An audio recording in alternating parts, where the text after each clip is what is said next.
Hi everyone, this is Naomi and welcome back to my sisters and me.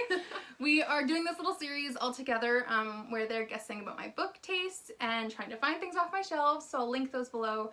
But now it's the final round of this, or for now, final round of this, where we're going to do the Judge a Book by its Cover challenge. So I have a stack of 5 books here that I have read and I have enjoyed, and I'm going to have them guess what it's about, its genre, anything that they think of note, like any plot points they think might happen, and whoever's the closest gets the point. So, the first book that we'll be doing is In the Heart of the Sea by Nathaniel Philbrick. So we're will just go allowed first. to look at the front page. Yes. You have to assume what it's about based on the cover. Are we writing it down? Nope, just tell me.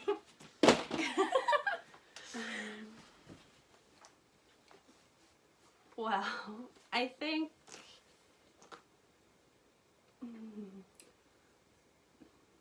there's a whale. Yes. They get a point.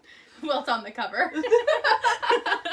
And 4 kids, and the kids are trying to save the whale from pirates. All right. Joelle, what do you think is the story about? I'm gonna go a different story on that one. So there's a whale. I think they were on a boat at first, and then they fell off the boat, and then they go on like separate rafts. Words can be hard. Rafts.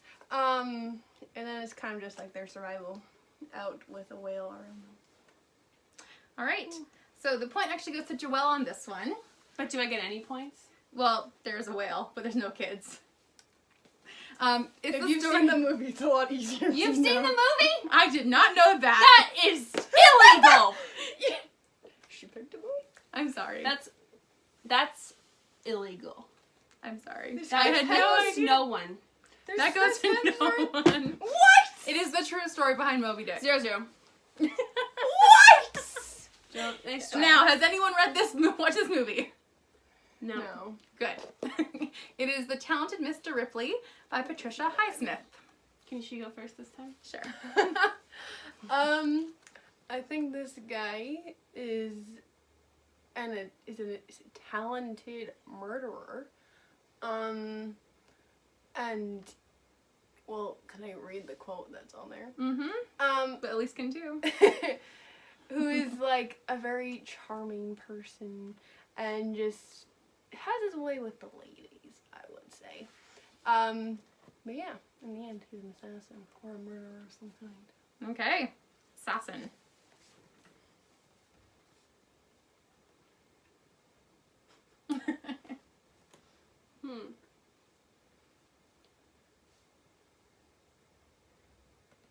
I don't know. Maybe his talent. I don't know if this guy's dead or if he's. Is that Mr. Ripley? Can't say. The talented Mr. Well, it's a crime. So, I think. Like, can I say that what she said too? Because I think. Yeah. Because it's a crime. I think he's excellent at covering up murders and getting away with them because he's very charming. I'm Reading the quote or the blurb. And he also wears glasses. Okay, that's your And he answer? takes off his glasses at night and Elise, are you saying the And basic life of every murders person who wears people. glasses? Okay, so the point goes to Elise. What? Because Why? he covers up murders. Oh. you could throw something. That's so exciting. He takes on personalities with his glasses, and then he pretends to be other Superman. people. And his Superman, but strength more is intense. imitation, and so he tricks everybody. And he gets away with it. And he's definitely not good with the ladies. That's for sure. Just kidding. Where are you going? my glasses. Oh my gosh! So the point goes to Elise. Oh goodness. Should I read this? You probably wouldn't love it, but you could. Okay, you know me. I won't do it. The next book is Jane Eyre by Charlotte Bronte. What are we supposed to get off of that Didn't cover? you do a YouTube video on this thing? I did mention it in a YouTube video. But I don't know what it's about. So. So what do you think it's about? And the more detailed, the better. There's not, that cover doesn't give a whole lot. Just fire. Mm-hmm. Can I read the back? It's just a quote. Yeah, sure, you can read Can the back I? for this one. Okay. Slow reader. I'm actually going to pick out the book later. That cover doesn't give a whole There we go, lot. do that one. But it fits the book. Okay, well, I know you love this book. Mm-hmm. Because you've said it and you've brought, I think it was like your top 10. Was it in your top 10? Yes, it was. Okay, well, that doesn't help me because I don't know anything about it. Well, there's fire, so maybe she goes camping a lot and roasts marshmallows at the fire. Because you like camping and roasting marshmallows. I don't know. It's hard. No, that's a hard cover for sure. I do love that cover, actually.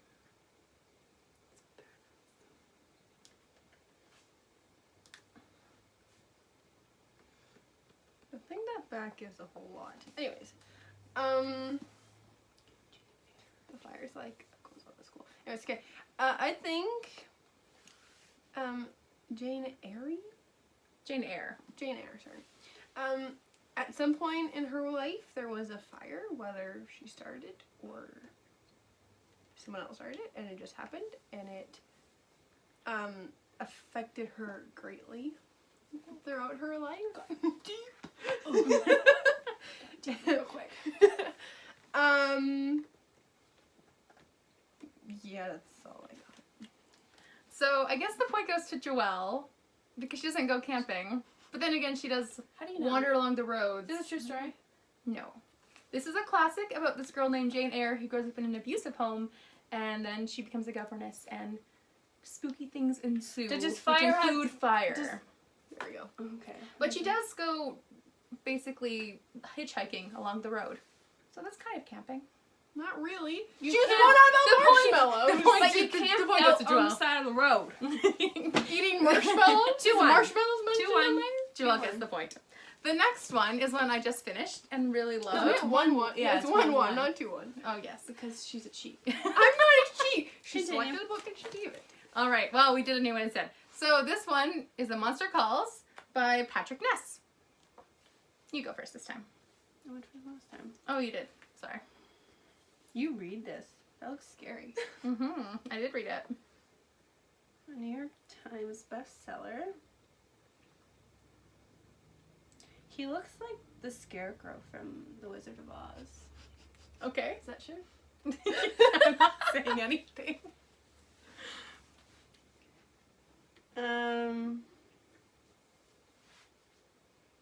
Can we read the back?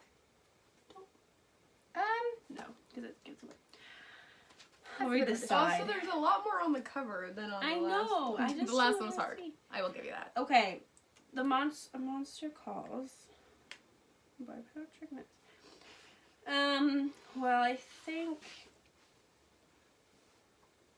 at night when the village people are asleep, Is this like murder? they're speaking. Sorry. The village people are asleep, and then one of the kids runs out of the village gates and is making a lot of noise. And the monster hears the call, and he's walking towards the city gate where the baby boy is making noise. And take it away. All right. Joelle's turn. He looks more like a demon than anything. I wouldn't say looks like a, yeah. I'm gonna say that this guy is like haunting or also, well, maybe. That's terrifying. What are you saying? It's a movie. Oh, it's a movie. And Mm-hmm. we I should haven't show the seen pic. it. We should show the video. Yes, the I can put the movie. picture. Anyways, so I think like he's a something that's like haunting the place, whether it's like a village or house or a family, people. Continue. That just haunts them at night. Because he looks rather spooky. And so I think, yeah. But I think it's specifically to this house because that's the center of the focus. So I'm gonna go with that this person or thing haunts this house at night for a long time. I'm struggling because you're both very right in some ways. But I think I've got to give it to Elise for the more detail. Because a little boy, not so little. There was a little boy. It was an 11-year-old boy who, his mom is suffering from cancer. And it's about him and this monster and learning lessons through the monster. And he actually ends up calling the monster to him. So, Elise gets the point for Monster Calls. The next one, The Perfect Mother by Amy Malloy. How many more are there? Just one more. Not that I'm not enjoying this. 5 books, 5 points. Can we go to the back? Yes. It's just blurbs. There's so much Actually, no, don't read the blurbs. information. There's so much information. I don't read that. Kind of looks like an abusive house because all the flowers are torn up. Fast-paced, twisty, and grossy. I'm gonna go that the perfect mother is not the perfect mother. And that she really doesn't like flowers because they're all torn up and, you know, whatever else. Anyways. And specifically roses because there's roses ripped all over. Do you think making it happen might happen in the plot? Any certain dynamics in there? Well, my first thought of the ripped flowers are like a wedding. A bad wedding goes bad. So maybe a wedding happens and the flowers just go crazy because it just doesn't go well. And maybe it's the daughter of the perfect mother. Okay. Oh. You see what I mean? They looked like eggshells before. Okay. Well, I think. Oh wait.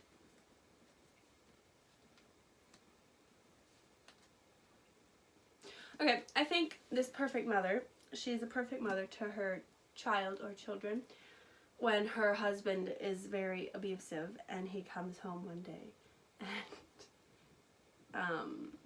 oh wait, no. What was I gonna say? Oh, and there's flowers on the kitchen counter in a beautiful vase, whatever. And the mother, I guess, didn't do the dishes or vacuum the floor. So the husband, because she was too busy taking care of her children, being the perfect mother, and like loving them. Sorry. Loving them. And then he like throws the vase. How do you say it? However you say it. Across the floor and smashes into pieces. And the roses, but they look, the roses just ruined. But that doesn't look. That's it. I don't think either of you get a point. I mean, well, maybe Elise does because she mentioned a mother. I do too. But the main character is a new mom whose baby gets kidnapped.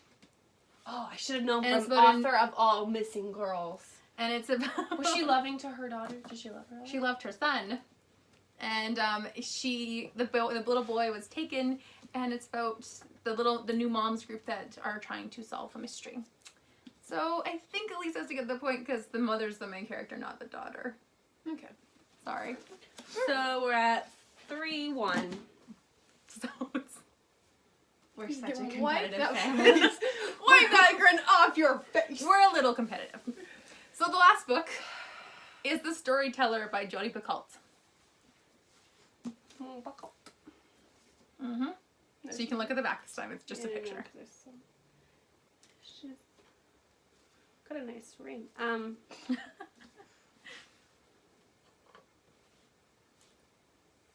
This could...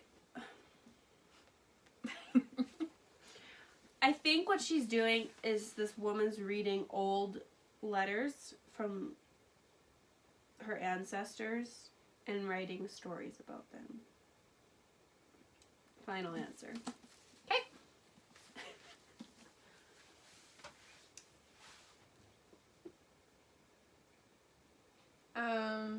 Right? She looks very fancy though. See, I think this girl is also a storyteller. Shock. But she's like reading stories that are already written to like different people who need them. And I don't think they're necessarily letters. I think they're like just very old stories that she found somewhere along the line and read them. That was like a circular conversation. Yes. So this book is told in 2 tenses. It's told in now and back in World War II in a concentration camp. Almost said that letters from the war. Ah. You didn't say it. And it is about this woman who has been asked to write down this man's story, and he's telling her the story when he was a guard at the concentration camp. So none of us. And her mother was at that concentration camp. So Elise gets it because it was about her ancestors. It's okay. You there slaughtered we me go. the last video. It's okay to be slaughtered. So 4-1. You did good. Good job. Good guessing. We'll be sisters. What is this? I don't like that. I don't All like that right. at all. So that was the Judge a Book by its cover tag. We had a lot of fun doing this. We're very competitive, so it worked quite nicely. And we might do one of these again. So we'll see you next time. Bye. Bye.